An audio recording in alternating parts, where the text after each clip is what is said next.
काय करू काही समजून नाही राहील. बोंडाळी आली आणि कापूसही नाही झाला. गेल्या वर्षीचं बियाणं खराब निघालं.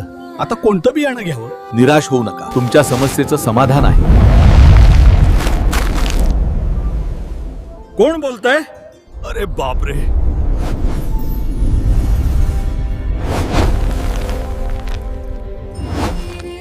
हे आहे श्रीकर सीड्स धीरा 09 कापूस बियाणे. आता तुमच्या शेतात दिसेल पांढऱ्या सोन्याची खान. या कपाशीचे झाड गर्द हिरवे, मजबूत व सरळ वाढणारे आहे. प्रत्येक झाडाला जास्त बोंड व प्रत्येक बोंड 5 पाकळ्यांचं. आता तुमचंही नशीब चमकणार. शेतात लावा धीरा 09 कापूस वाण.